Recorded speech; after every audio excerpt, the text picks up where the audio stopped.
अस्सलाम वालेकुम प्यारे बच्चों। आज हम देखेंगे रियाजी में गिनती। और गिनती में हमारा हो चुका है 1 से लेकर 6 तक गिनती। 1 से लेकर 6 तक गिनती सबको आ गई बच्चों? लिखना, पढ़ना, पहचानना। तो आज हम 6 के आगे शुरू करेंगे 7। आज हम देखेंगे 7 की पहचान और लिखना। ठीक है बच्चों? जैसे कि आप लोगों को सामने तस्वीर में दिखाई दे रहा है, कितनी तस्वीरें बनी है। हर दायरे में 7 तस्वीरें बनी हैं। तो एक दायरा क्या है? खाली है। उसमें आप लोगों को क्या करना है? 1 2 3 4 5 6 7 तक गिन के उस दायरे में अपनी पसंद की तस्वीर बनानी है। ठीक है, आगे देखेंगे। सामने की तस्वीर में आप लोगों को कितनी तितलियां नज़र आ रही है बच्चों? गिनकर बताओ ज़रा। 1 2 3 4 5 6 और 1 7। तो 6 और 1 कितना हुआ बच्चों?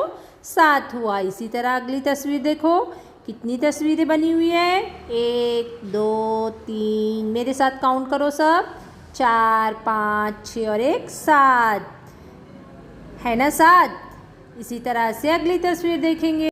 अगली तस्वीर में है गोटियाँ। हर लाइन में कितनी गोटियाँ हैं? 1 2 3, 1 2 3 4, 1 2 3 4 5 6, 1 2 3 4 5। इस तरह से हर गोटी को गिन कर उसके ऊपर तुम्हें अदद लिखना है कि हर उस लाइन में कितनी गोटियाँ हैं। ठीक है, करोगे ना बच्चों? शाबाश। इसी तरह से देखेंगे हमें घर काम में क्या करना है। घर काम में हमें ये करना है कि जैसा तुम्हें सामने तस्वीर में नज़र आ रहा है बच्चों, बगौर देखो कि तुम्हें तस्वीर में क्या नज़र आ रहा है। 7 की लिखने की बार बार लिखकर मश्क करनी है तुम्हें। इसी तरह से 7 तस्वीर जो बनी हुई है उसमें तुम्हें रंग भरना है और मुझको सेंड करना है। अल्लाह हाफिज़। घर में रहो, महफूज रहो।